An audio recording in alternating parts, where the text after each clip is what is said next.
कोई एप्सिलॉन वाला क्वेश्चन दिया आंसर आया? आंसर बता देता हूँ और फिर आप बताओ कि आपका वही आंसर है। वेंकट नहीं आया तो फिर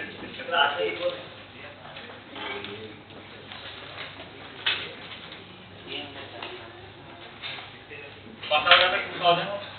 2014 का 14।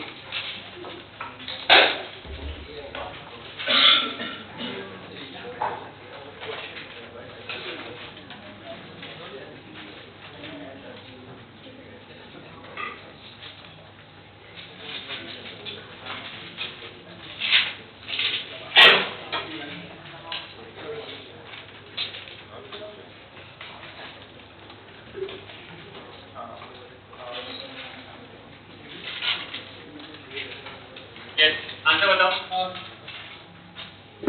कोई भी। हाँ बोलो।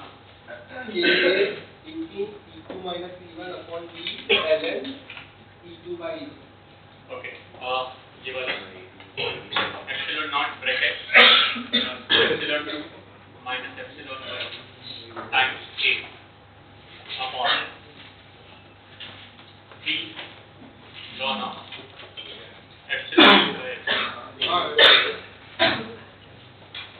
और ये है ऑप्शन एग्जैक्ट यही है और आई थिंक यही सही है।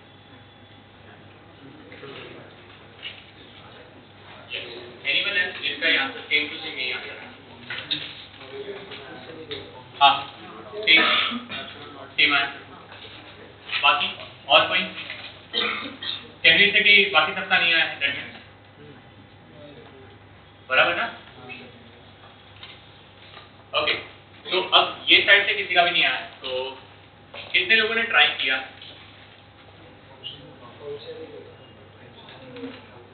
फंक्शन नहीं बना। फंक्शन बना। ओके कोई बता सकता है फंक्शन क्या? एनीवन किसने फंक्शन बनाया? क्या बेटा?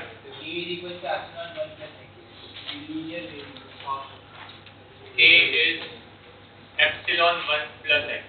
अच्छा कितने लोगों को लग रहा है कि ये फंक्शन गलत है? यस गलत है। Okay why it is wrong? Because if you read the question mention कर रहा है कि it is varying linearly from epsilon 1 to epsilon 2। Okay from one plate to other. मतलब हम ऐसा अज्यूम कर सकते हैं कि मान लो ये कैपेसिटर है। ओके इसको प्लेट 1 नाम देते हैं, इसको प्लेट 2 नाम देते हैं। तो 1 से लेके 2 तक वेरी कर रहा है।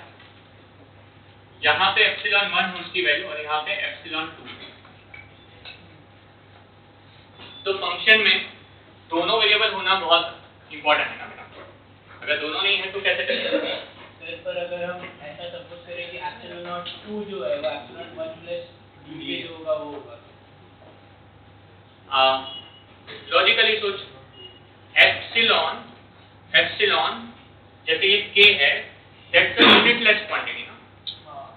जब तू उसमें d ऐड कर रहा है तो टेक्निकली तू उसको डिस्टेंस बता दे रहा है। वो कैसे चल सकता है? समझा? ठीक है तो ये तो रॉन्ग है। यस फंक्शन बता। नहीं फंक्शन मतलब एक्चुअली एक चीज पूछनी थी तो ये रिलेटिव परमिटिविटी नहीं होती है। तो ये एप्सिलॉन 2 को k into एप्सिलॉन नॉट ले नहीं सकते। नहीं ये अच्छा एक चीज समझो जब भी वो बोल रहे हैं कि परमिटिविटी चेंज होता है बराबर ना बेटा? तो मतलब हम अज्यूम करेंगे परमिटिविटी कौन सी चेंज हो रही होगी? रिलेटिव ही, क्योंकि they can not change the absolute value ना। The meaning of absolute term is that is a constant term. उसका मल्टीप्लिकेशन चेंज नहीं हो सकता इवन से ऐसा हो सकता है you can be right but then in that case मतलब जैसे यहाँ पे मैंने ऑप्शन नहीं दिए थे मे बी इसकी वजह से हमको लगा बट ऑप्शन में एप्सिलॉन नॉट अलग से मेंशन है बराबर बेटा। और इन जनरल भी जब भी बोला जाए परमिटिविटी चेंज कर रहे हैं तो जनरली अज्यूम करते हैं कि they are talking about the relative permittivity. I got your point कि हो सकता है ऐसा क्या वो एप्सिलॉन चेंज कर रहा है या वो एप्सिलॉन आर चेंज कर रहा है। समझा? बट इस केस में दे वांटेड टू मीन कि हम एप्सिलॉन आर चेंज कर रहे हैं। यस फंक्शन और कोई epsilon 2 minus epsilon 1 upon d times x plus epsilon 1. वापस एक बार क्या बोला बेटा? Epsilon 2 हाँ minus epsilon 1 upon d whole हाँ times x okay plus epsilon 1. Equal to k okay अब can you tell me is this the right function? Yes okay excellent. Why ये तुझे समझा कैसे पहले मुझे जानना है. मैंने epsilon x को mx plus c ले लिया पहले assume. परफेक्ट. तो मतलब तूने फंक्शन बनाया कि sir y equal to mx plus c होगा बराबर है. ओके और y मतलब एप्सिलॉन r ले लिया मतलब k ले लिया मेरे हिसाब से और ये mx प्लस c था. ठीक है उसके बाद क्या किया तूने? पहले फिर फर्स्ट प्लेट का epsilon 1 दिया ना तो x को 0 ले लिया मैंने. ओके सो आई थिंक इसको और थोड़ा सा प्रॉपर वे में समझने के लिए कुछ मान लो ऐसा बना दिया मैंने प्लेट ऐसा फॉर एग्जांपल और आई थिंक यहाँ पे एप्सिलॉन 1 है और यहाँ पे एप्सिलॉन 2 है बराबर. कैन वी से कि ये एक्स एक्सिस बोल सकते हैं हम उसको. अगर ये ओरिजिन मान लेते हैं ये क्या मान लेते हैं इसको origin. If this is the origin do you agree with me कि इस पॉइंट के कोऑर्डिनेट हो सकते हैं क्या? वैसे 0,0 ना पर अब तुम्हें एक चीज ध्यान देनी पड़ेगी. क्या ध्यान देनी पड़ेगी?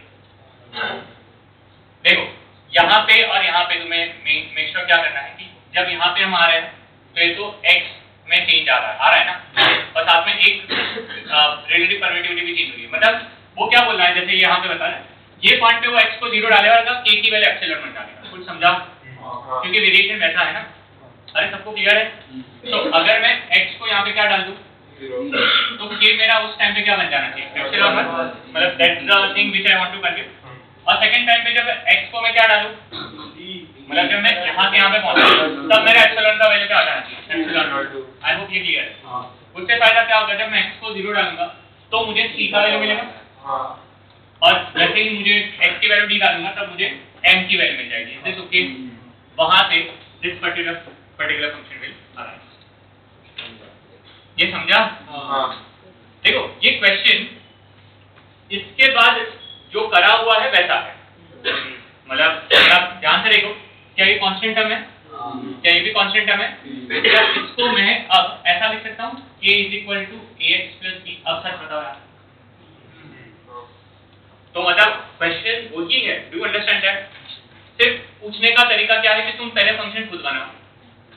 तो ये फंक्शन हमें बनाना आना चाहिए with the given data.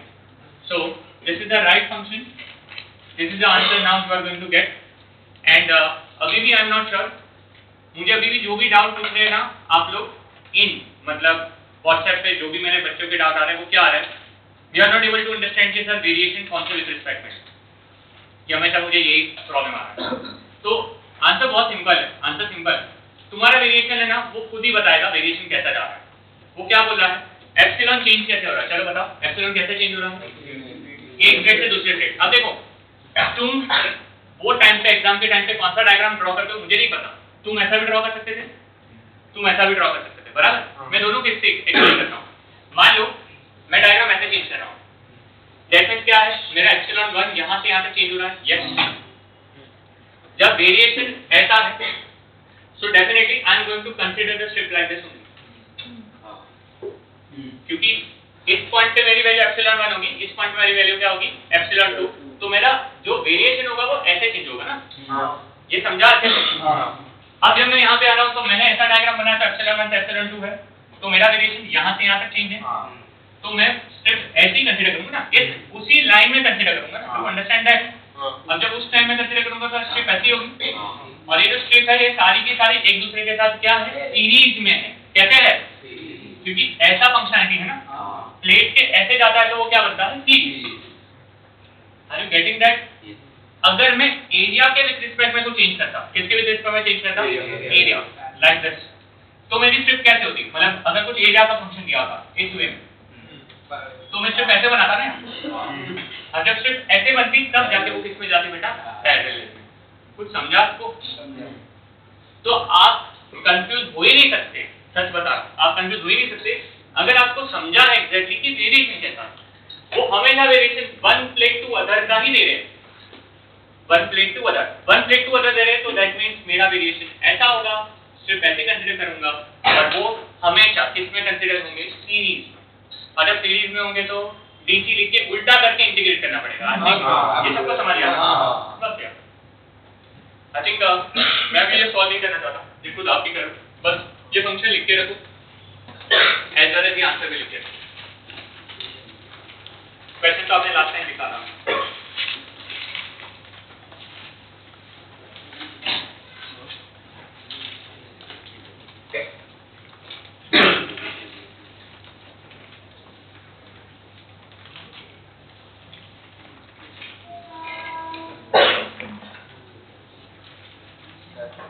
एक बार फंक्शन समझाओ।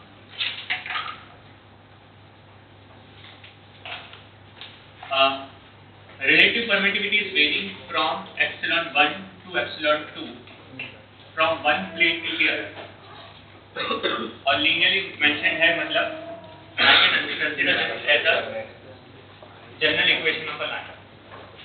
Now y को I can consider as epsilon r, या तुम k कुछ भी ले लो, m को m ही रखो, x को x से रखो, प्लस c रखो, ये x को है वो n का आंसर चेंज।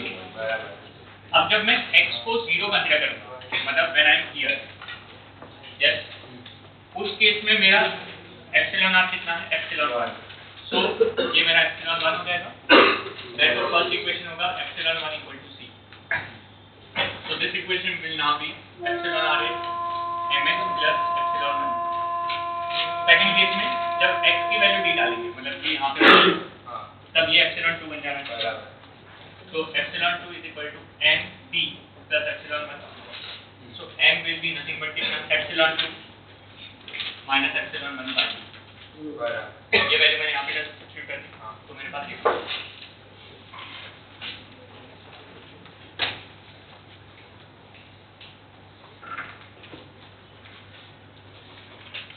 हो गया सबका, ठीक है। so आज हम आगे जाएंगे। आज का जो सेशन है वो इम्पोर्टेंट इसके लिए है, because now we are going to start two things. Number 1, कि कैपेसिटर हम बोल रहे हैं कि it is a charge storing device, तो as a form of charge वो अपने अंदर एक इलेक्ट्रिकल एनर्जी स्टोर करता है। तो एनर्जी कितनी होती है पहले वो हम समझेंगे, और उसके रिलेटेड अब हम क्वेश्चंस के ऊपर जाएंगे, क्योंकि सबसे ज्यादा आगे जाके जितने भी क्वेश्चन कैपेसिटर के बनते हैं वो किसके बनते हैं, एनर्जी के बनते हैं, ठीक है। तो अब ये बनेंगे। तो टॉपिक का नाम है, अगर आपने टॉपिक की लिस्ट भी देखी होगी तो इसके बाद का टॉपिक ही था related to energy relations.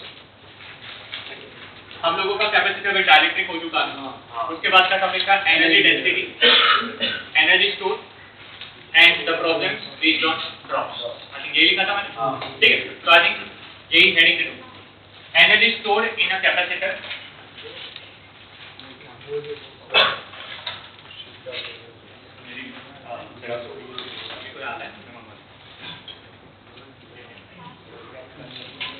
Topic का नाम है energy stored in a capacitor.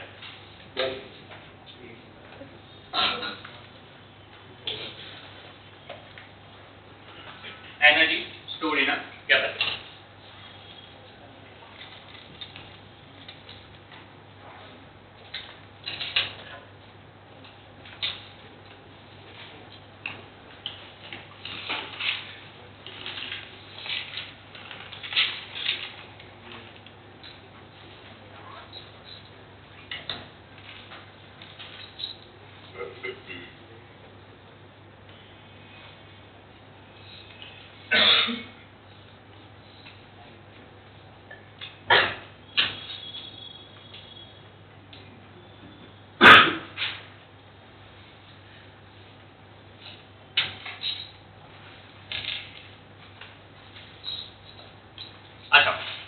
Now consider करते हैं, I have a battery जिसका वोल्टेज V0 है and I have a key जो अभी ओपन है। I have a capacitor जो इनिशियली कैसा है अनचार्ज है, बराबर। आप लोग मुझे सोच समझ के आंसर देना क्या होगा अगर मैं इस की को क्लोज करूं and then I wait for some time, what will happen to the capacitor, क्या होगा आपके हिसाब से?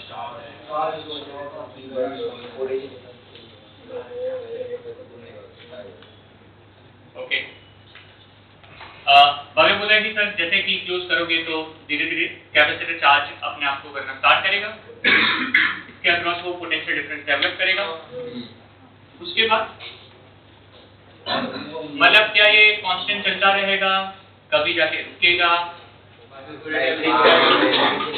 डिस्चार्ज हो जाएगा। डिस्चार्ज हो जाएगा, ओके।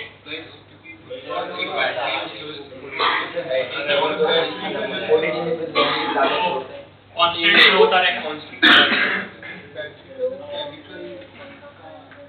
हाँ बेटा,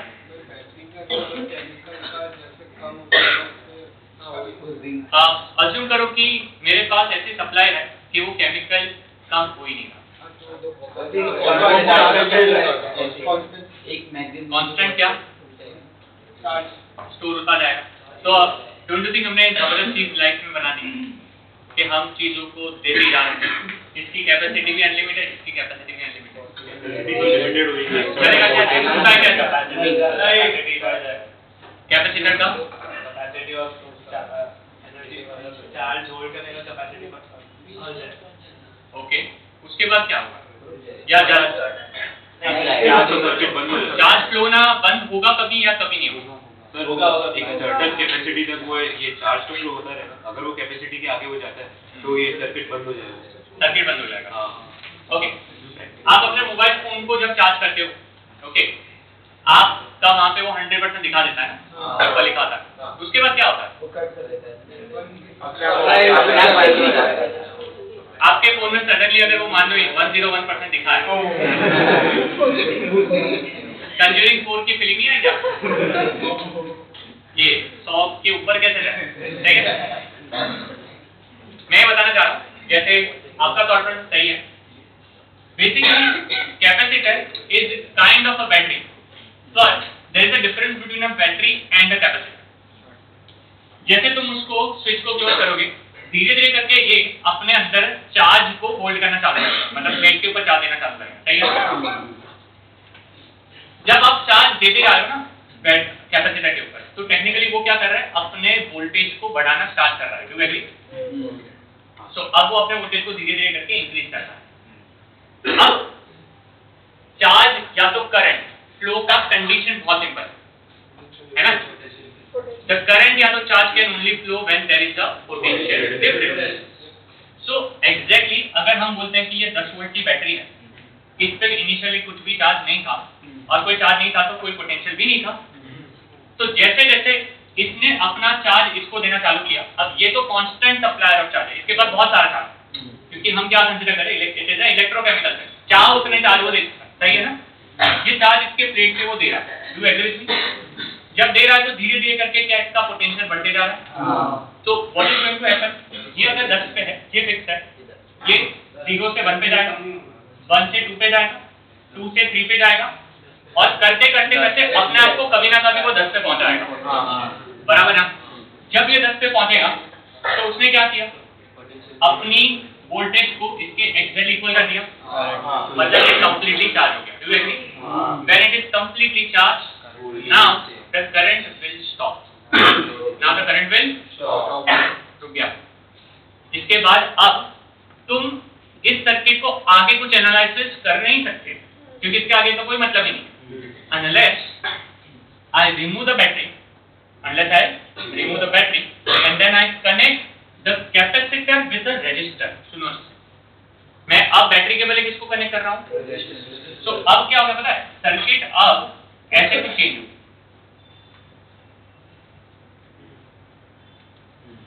बराबर? अब क्या होगा?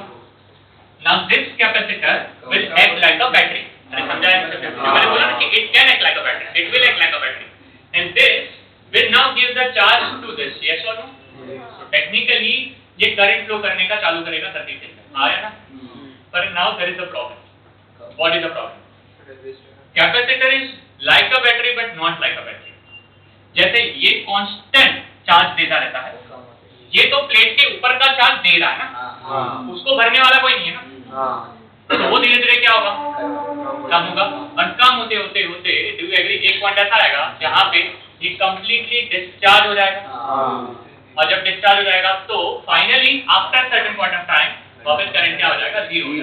अरे कुछ समझा? फिर क्या करना पड़ेगा? Exactly, this is the concept of power bank and your phone का बैंक, जो फोन की battery, this is the concept of power bank and the phone का बैंक। तुम नॉर्मली क्या करते हो, कुछ समझ में आ रहा है? तुम सबसे पहले पावर बैंक को चार्ज करते हो, पावर बैंक चार्ज हो गया, फिर घर, अब मान लो ट्रैवल कर रहे हो तो पावर बैंक से तुम मोबाइल की फोन की बैटरी को चार्ज कर सकते हो। सो जब पावर बैंक चार्ज हो रहा है, you can consider this as a capacitor. फिर capacitor will act like a battery now, and your mobile का phone will act like a resistor. अब still there is a difference, resistor तो कुछ charge hold नहीं कर सकता है ना, व्हाट इफ मैं दूसरा कैपेसिटर डाल दूं?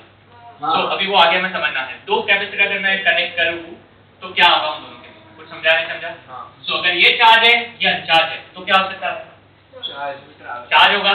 अच्छा, ऐसा भी पॉसिबल नहीं है कि तुम्हारा मोबाइल फोन का बैटरी 27% हो और दूसरा 100% हो, तो वे तुम चार्ज पे लगा दो ना कभी कभी, तो थोड़ा चार्ज और ये कंप्लीटली चार्ज हो तो क्या होगा, वो भी हमें समझना है। Are you getting this? क्या ऐसा नहीं हो सकता कि इसको मैंने अनचार्ज लिया, कंप्लीटली अनचार्ज लिया, उसके पहले मैं पहले से थोड़ा चार्ज डाल दूं और फिर उसको बैटरी के साथ कनेक्ट करूं, ये भी पॉसिबल है या नहीं?